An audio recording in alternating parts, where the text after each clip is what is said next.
Bismillahirrahmanirrahim. Today's lecture is about financial accounting. The importance of competent financial management to the success and even survival of the modern business organizations cannot be overemphasized. It is no accident that presidents and board chairpersons of large, successful corporations are increasingly rising to their positions by coming up the finance side of the house. In smaller businesses, experience has shown that the early survival of a new business and prosperity in its developing stages are strongly dependent on effective financial planning and control. The most common reason cited for the high failure rate experienced by new ventures is a lack of financial expertise. To be effective, engineering managers must know how to read financial statements, monitor the firm's activity, performance, profitability, and market position, and assess the financial health of the firm. So, what we are going to learn about is, in simple terms, is some ways to understand the language used in accounting so that we feel comfortable when we are talking to accountants. We can understand the figures, how they are used, and we can make sense of these figures in the financial statements. That is the idea. And basically also you are expected to make projected financial statements in your project of a new business idea and making the business plan. You are supposed to make projected financial statements. So we will learn what are the components in the statements, what different types of financial statements are there, and what are the components within those statements, how these works, and that's the objective of this lecture. So the objective, if may I say again, to become intelligent users of accounting information. Be comfortable looking through an annual report. In the annual report, the financial statements are given normally in the appendices. Learn the language and techniques. Able to develop financial statements for your startup business project. Begin to develop the ability to use financial statements to assess a company's performance in terms of financial health of the company. Have a sense of the limitations of financial statements data. What are not our objective is to train you to be an accountant or bookkeeper. This is important. We are not going into depth. We are just learning the language. If we know the things, how they work, and have good idea, that's good enough for us. So we are not going to train you as an accountant or a bookkeeper. However, we are expecting that you will be able to develop financial statements for your startup business project. Now, what is accounting? There are definitions in you can see in the Oxford Dictionary and other dictionaries, and I'm not going to read those. But the important point made in these definitions are that the accounting is about quantitative information. The information is likely to be financial. It should be useful for making decisions. Now, what are the internal and external functions of these financial statements? Accounting is used in internal functions such as planning, controlling, and decision making. This is called managerial accounting. And for external functions, i.e. that for providing information to people outside the enterprise, that's called financial accounting. So basically it has internal function and external function. Internally, these statements are used, financial statements are used to make decision making and controlling, whereas the external functions are that they provide information to people outside the enterprise. So those who are interested to invest in the company, they may know the financial health of the organization. What is financial accounting? Financial accounting can broadly be thought of as that part of the accounting system that tries to meet the needs of the various external user groups. This it does by means of an annual report, which usually takes the form of a balance sheet and profit and loss account or income statement as a minimum. In the annual reports of any company, any organizations, the financial statements are put at the end, normally in the appendices, and these or sometimes within the main reports in consolidated form. These statements include balance sheet, income statement, and also cash flow statement, and sometime as well retained earnings statement, etc.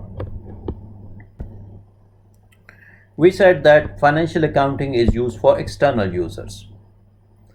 Financial accounting is for external users, and managerial accounting is for internal functions, for planning and controlling and also making decisions. So for the external users, who are the external users? The owners, shareholders in a company, whoever has the interest in the company, the health of the company, they are interested and they want to see the health of the company, how did they perform, they want to see the balance sheet, the income statement, the cash flow statement, etc. So the owners, the shareholders in a company have the interest. These are the external user of the company. Those who lend the enterprise money, for example, bankers or bondholders, they are direct also stakeholders. They would like to see how the company is performing because they are lending money to the enterprise. Those who supply the enterprise with goods or services, suppliers, they have also interest. Then those who buy the enterprise's goods or services, customers have interest also. The customers may become, of course, the shareholders as well. The employees of the enterprise, of course, the employees have the interest. They are the biggest stakeholder, I would say, that they would like that the company flourish and they get their promotions and bonuses and so on. The government has also interest because the government wants that the private organizations, they flourish because they help to find, they are driving the economy and they help to give employments to people. So the government has clearly the interest and they are the external users of these. The general public has an interest because they may be also interested in investing in the company. So these are the external users who are, and for that purposes, financial accounting is done. Limitations of accounting information. We have accounting generally only reports on financial items. In general, financial accounting information relates to the past, and the decisions that need to be taken relate to the future. So basically, it's the past performance which we are looking at. But of course, for managers, they have to make decisions for the future, or even the investors or lenders, they have to make the decision about the future. So the decisions need to be taken related to the future. The financial accounting information is related to the past performance. The problem of deciding how long things will last is difficult to quantify in terms of their value. One of the things which is used is to find out what is the value of the assets, and sometimes it is kind of difficult to assess those value of the assets. Basic financial reports. There are two basic financial reports provided by any business enterprise, and these are balance sheet and income statement. Balance sheet is the first, and it gives a picture of the financial status at a given point in time. Balance sheet contains a summary listing of the assets, which is items owned by the company, and the liabilities, which are the debts owed by the company on a particular date, usually December 31 of each year. So the balance sheet is giving a snapshot. It is giving a snapshot, a picture of financial status at a given point in time. And normally it is at the end of the year. And what it is showing is what the company owns, which is the assets, and what it owes in terms of the whom the company owes is from lenders and the those who are investing in the company, the shareholders. So what we can say is this: the balance sheet is basically is called balance sheet because the company, what it owns, must be equal to what it owes. Okay, that's the word balance sheet is. It's a double entry bookkeeping. Any transaction which is carried out has double entry, and we will see that. And then we have the income statement. The income statement is the second important statement which is put in the financial reports or the company reports. The income statement is a cumulative record of the revenues and expenses incurred by the firm during a stated period of time, usually 1 year. The fiscal year can be any 12 months term, but is usually from January 1 to December 31 of a calendar year. And then there are other statements also: cash flow statement, retained earnings statement, etc. Financial accounting.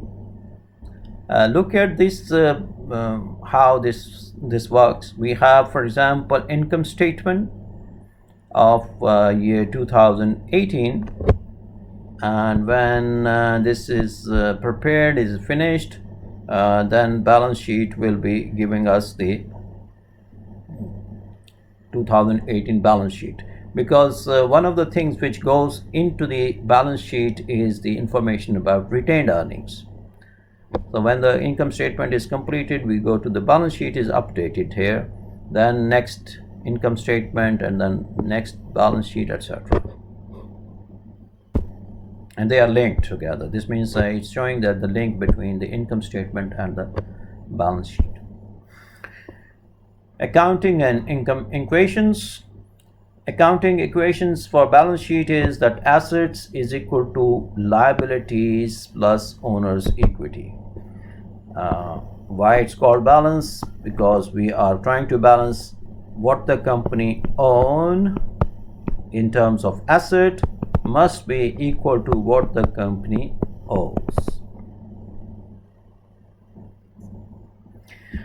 The company is owing from two different sources. One is through owner's equity. Owner's equity mean the shareholders who are the investors in the company, who are providing the capital, and another is through liabilities by debt holders, those who are providing the capital on debt. So these people who are providing the capital, so think about the management is neutral. They are sitting over here somewhere, and they are looking at what the company owns in terms of asset and what the company owes. Both own and owe should be equal. And then we have the another equation which is for used in income statement, and that is the income is equal to revenue minus expenses, or we can say profit is equal to revenues minus expenses. This is the equation, governing equation of income statement, and this is the governing equation of the balance sheet.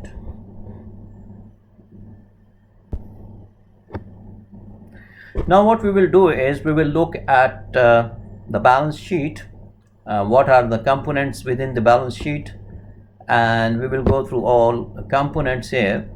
Basically, we can say that this is a balance sheet shown for a company which is providing perhaps services, we can say, and let's look at that, the balance sheet of a company.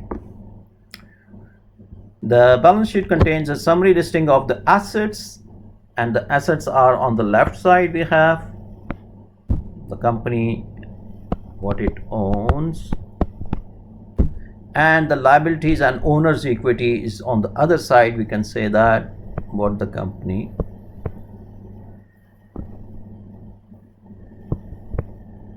owes. Why don't it's right? Owes. Now we will go through these items one by one. So the first item in the assets is land, factory, building, equipments. These are all the fixed assets. These are under the fixed asset category. These are recorded based on the original cost of purchasing land, plant, etc. For example, a plant may have been placed in service in year 2008, let's say, at a cost of $100 million.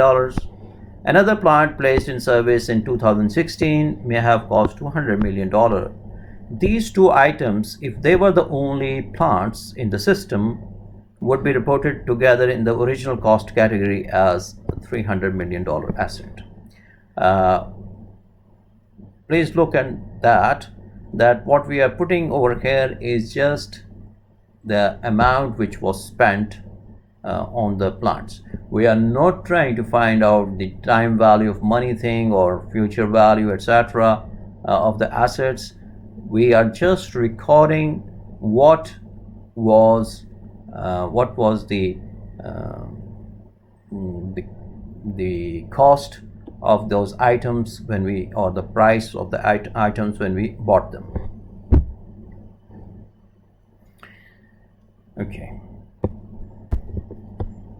Then we have this next item we can say is the accumulated depreciation. Although the plant, equipment, etc. is recorded on the basis of the total plant in service at original cost, it is expected to provide useful service for only 5 to 40 years, depending on the type of plant.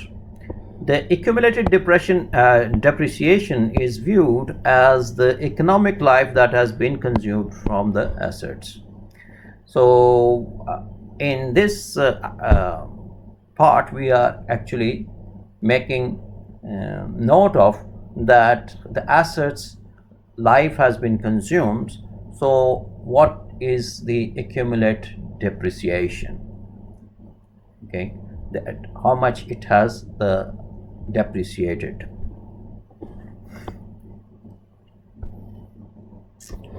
Other assets. The company may have some other assets, such as in real estate business. Company may have some other investment somewhere. So these could be other assets. Then the next item is the construction work in progress. Construction work in progress account reports how much the company has spent on plant that are under construction and not yet in service. For example, a power company, they are investing in huge amount of expenditures are there on the putting the new plants, costing millions of dollars.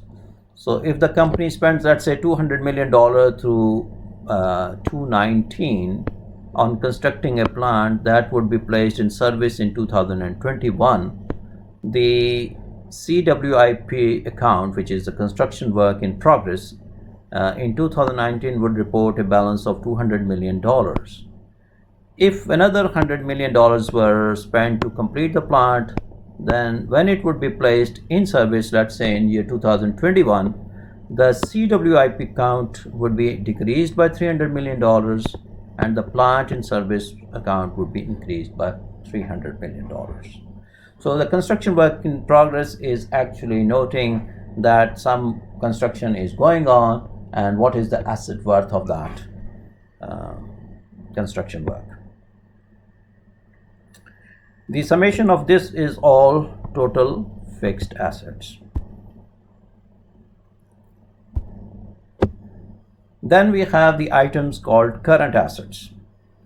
Current assets are those which can be quickly converted to cash or near cash. Actually, cash or near cash items are called current assets, and the idea is that the assets that can be quickly converted to cash are considered as current assets. They are good to know that how the company is, what is the working capital, for example, how much they have, the current assets, and what are the current liabilities, and the difference between that is the working capital. And every organization should have some working capital so that they can perform their daily activities. The current assets are, a company typically has a cash balance. So we have cash here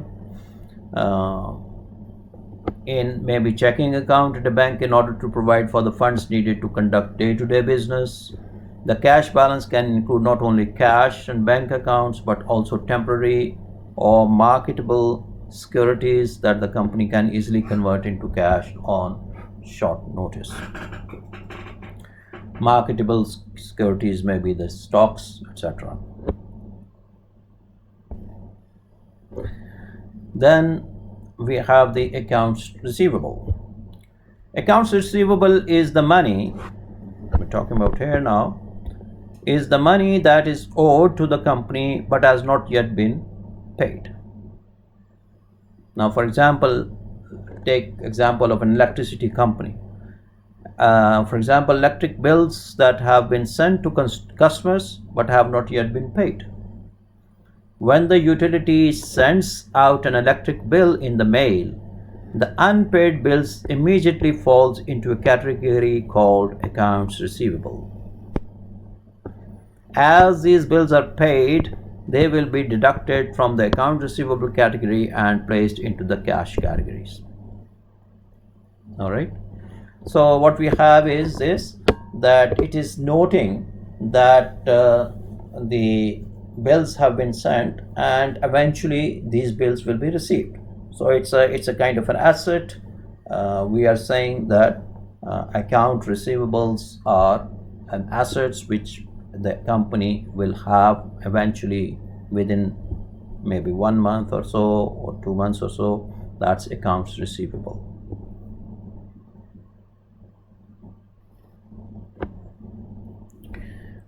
The next item is materials and supplies. This account may constitute 2 to 4% of the total assets in some companies. In material and supplies in some other companies may be large. And in material and supplies and inventories on hand, because inventories may be a large component. Another significant component is spare and renewal parts for plants, equipment, etc. As you can see, these are coming under the current assets, which means that we are assuming that the material and supplies, they are also easily convertible to cash. And then there may be other investments where you can say that these you can have, for example, the company may have some investments in bonds or stocks, etc., which also can be converted easily to cash. So this is the total assets.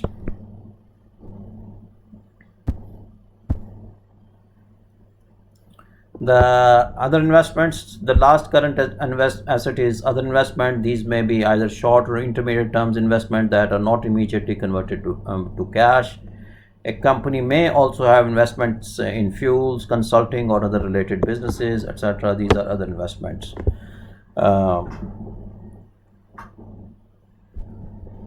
Okay, so this is the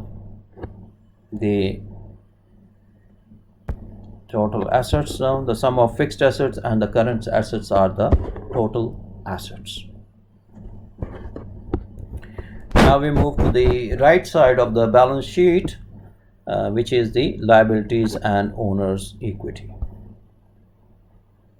The first item on the right side, which is what the company owes, this is company own. We have seen under assets the fixed assets and the current assets. The current assets are those which can be converted to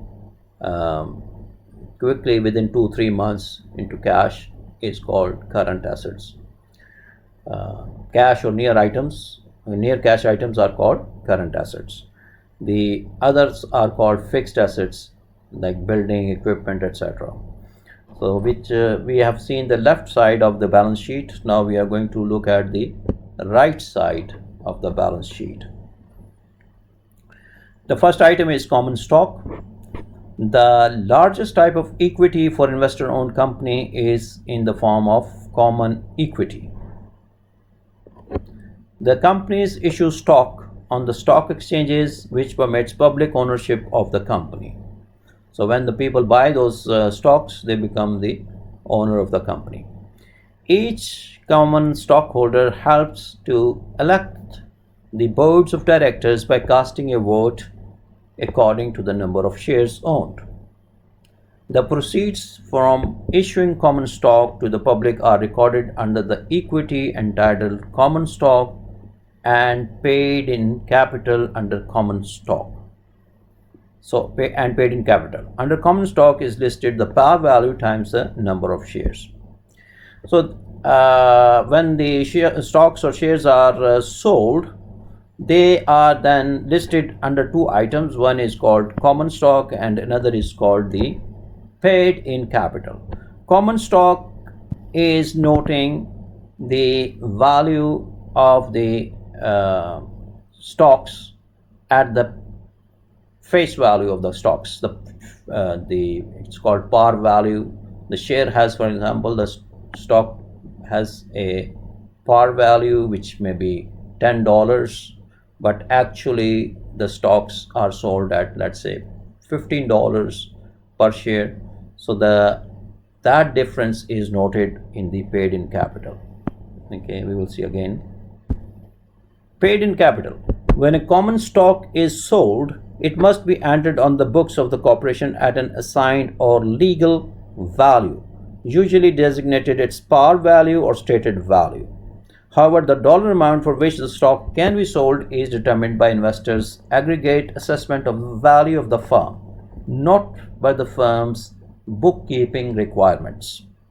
Since in most countries it is illegal to sell stock below its par value, corporations commonly set a rather low par value on their common stock. The amount for which the stock is sold over and above its par value is listed as paid in capital. Now this is important. Look at this example. If the company sold 100,000 shares of stock with par value of $5, so the face value of the stock is $5, and that these were sold by the corporation for a total of, let's say, $900,000.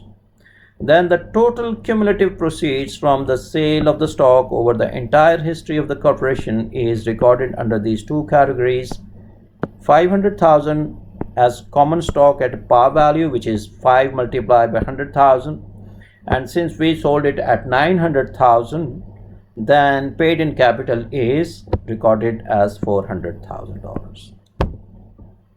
Okay. Then in the common equity, we have also the term retained earnings. Retained earnings. Retained earnings are the cumulative profits of the enterprise over its history that has been reinvested back into the company. When a company declares a profit, for example, $100 million in a year, this profit can be divided into two ways. Part of it, say about, let's say 65%, will be mailed to the stockholders as proportional to the number of shares owned in the form of common dividend payment, normally on a quarterly basis. The balance of the $100 million or profit, i.e. $35 million, is retained earnings and will be reinvested in the company. So when the company has a net income after giving the taxes and interest and so on, whatever the left is called the net income. And on the net income, if there are no preferred stockholders, then of course the stockholders will be paid dividend first if they are there. Then the rest is for the shareholders. Now shareholders, dividends can be either given, that income is the income after giving the preferred stockholders their dividend. The leftover net income is then divided, may be divided into two parts. One is called the dividends, which is given to the shareholders in the terms of profit, percentage of that, how much shares they have according to that. And the other is that the company can retain some amount. That is called the retained earnings. The retained earnings, as we said over here, let's say the company has a profit of $100 million. Okay, the 65%, let's say, of that is maybe given to $65 million, may be given to as a dividends to the stockholders, and $35 million may be used by the company for extending the starting the new projects or putting new plants, etc., for that purposes, and that is called retained earning. The $35 million is retained during the year is added to all the previously accumulated retained earnings and recorded under retained earnings on the balance sheet. These retained earnings or retained profits permit the company to have an increased infusion of capital that permits the firm to expand its capital plant to meet the needs of the customers. Companies may also need to supplement retained earnings by additional new stock offerings and other types of financing like issuing bonds or borrowing from banks, etc. So what we see is this, that retained earning, and this retained earning is coming from the income statement. We remember that the figure we showed, the link between the income statement and the balance sheet. From the income statement comes the retained earning, and this retained earning goes into the balance sheet. So it is a cumulative record of all that previous retained earnings plus the new year retained earnings are added accordingly.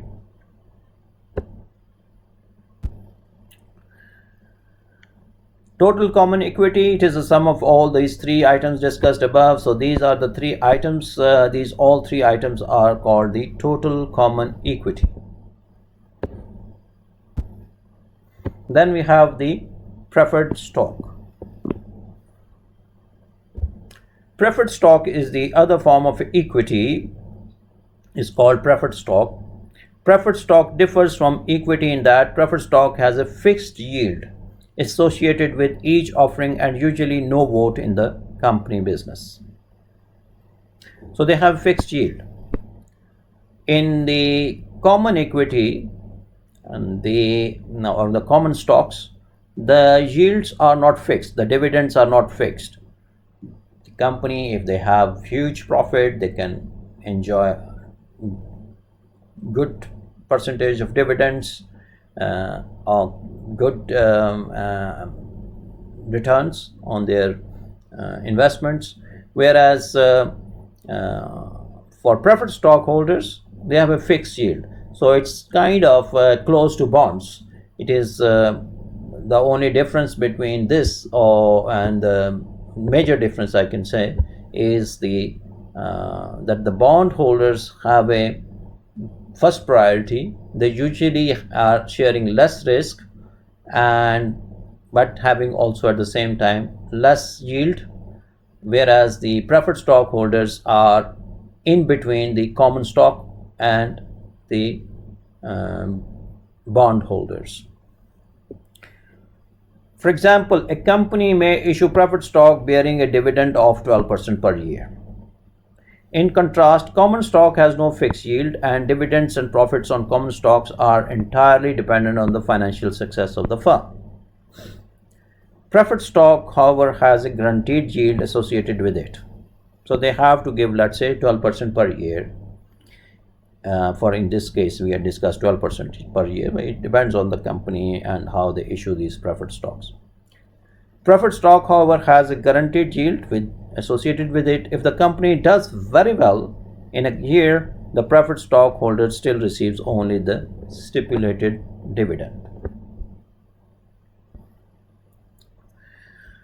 The summation of common equity plus the preferred stock, we call it the total equity. Okay. Remember that we have two items here, liability and owner equity. Owner's equity is coming from two major sources, which we can say the common stocks. Okay. These are all the common equity and the preferred stocks. The next item is the long-term debt. Long-term debt is a major source of funds for companies. It represents the amount of money that the enterprise has borrowed from debt holders on a long-term basis. Companies offer bonds with a stipulated interest rate, for example 10%, and a stipulated maturity, typically maybe 30 years.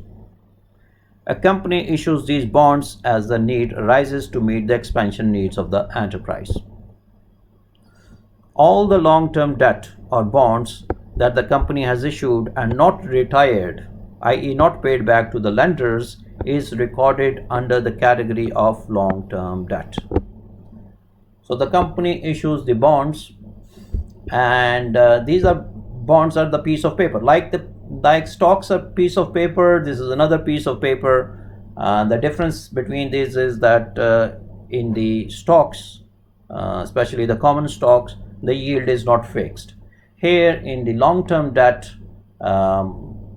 category, the capital which we have borrowed from the lenders in terms of bonds, issuing the bonds, the yield is fixed there. Long-term debt holders have a call or priority on the assets of the corporation in the event that it fails to pay interest on the debt and be required to enter into bankruptcy proceedings. If the company is not able to pay its interest to those bondholders, then of course the company has to pay them from somewhere, and that is that they have to sell their assets to give the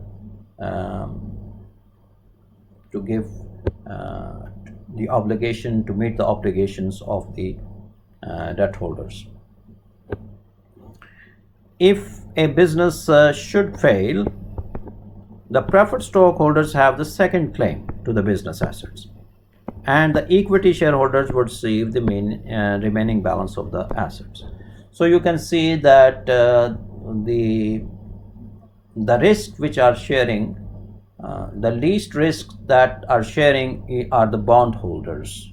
The bondholders have a fixed yield, normally less than the preferred stockholders, because they are having less risk, so they can have less yield also.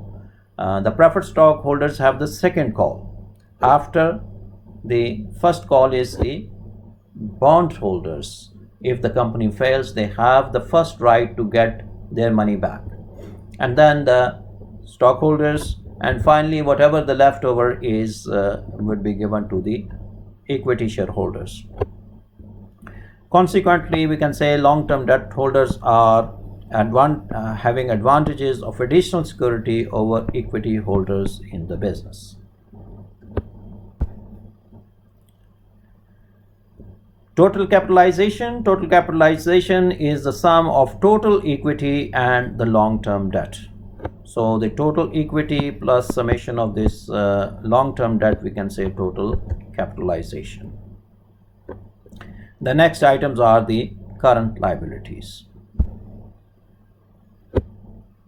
Now, like current assets, we have current liabilities also. The company has current liabilities just as it has current assets. Current liabilities are of a short-term nature and are involved in operating the business on a daily basis. Current liabilities include the short-term debt, and any long-term debt that is payable within 1 year is also considered as current liability. Accounts payable exist when a company has been one of the item under the current liabilities, the account payables. Account payables exist when a company has been billed for services or materials from suppliers but has not paid these bills. So these are accounts which have to pay. The company is noting it down that it has received the money but they have not provided the services yet, and that is, or provided the product yet, whatever. If the company has received let's say $10 million of material and supplies from a manufacturer, $10 million would be first be entered into the materials and supplies account and the account payable account. Okay, remember that balance sheet, we have double entry bookkeeping. So any transaction which occurs, we have to make a double entry. So for example, if the company has received a $10 million of material and supplies from manufacturer, $10 million would be first entered into the material and supplies. That $10 million worth of material and supply has been added, and also on the other side of the balance sheet we have to enter that the account payable is also $10 million.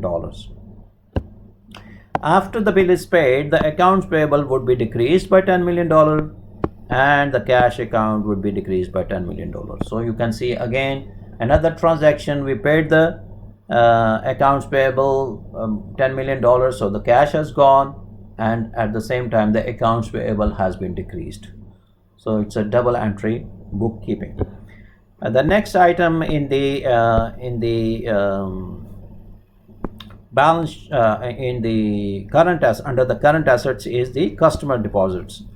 Customer deposits are self-explanatory. Anything which is deposited by customers as a security, for example, that is considered as a liability. The company is noting it down that they have to pay that back. For example, the telephone companies, when I came here in 1998 and I wanted to get telephone connection, I had to pay 300 reals for as a security, and this is still lying there. So if when I leave this country, I will claim for this deposit.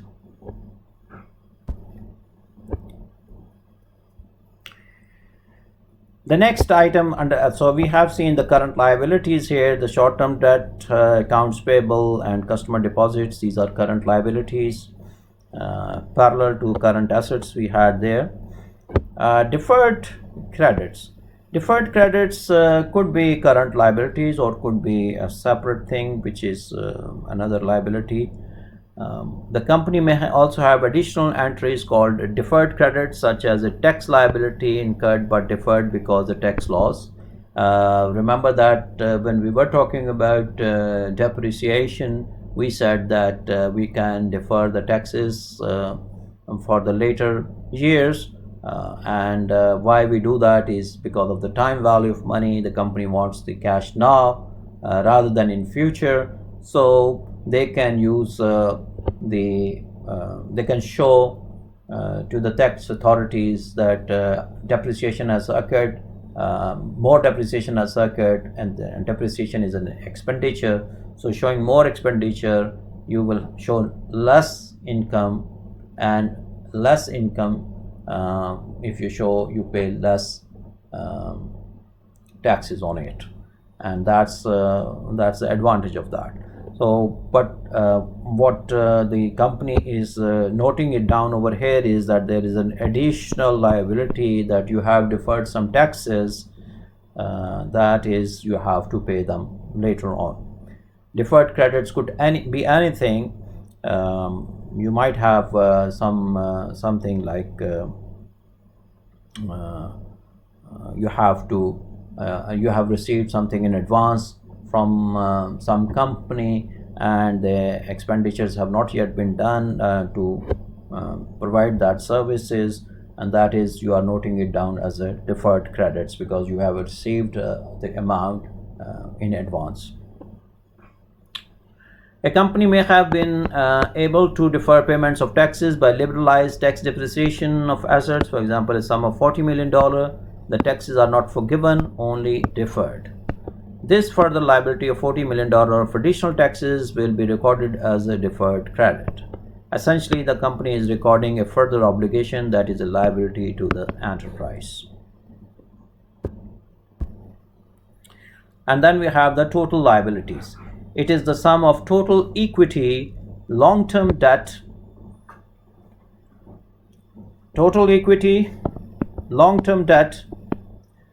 current liabilities,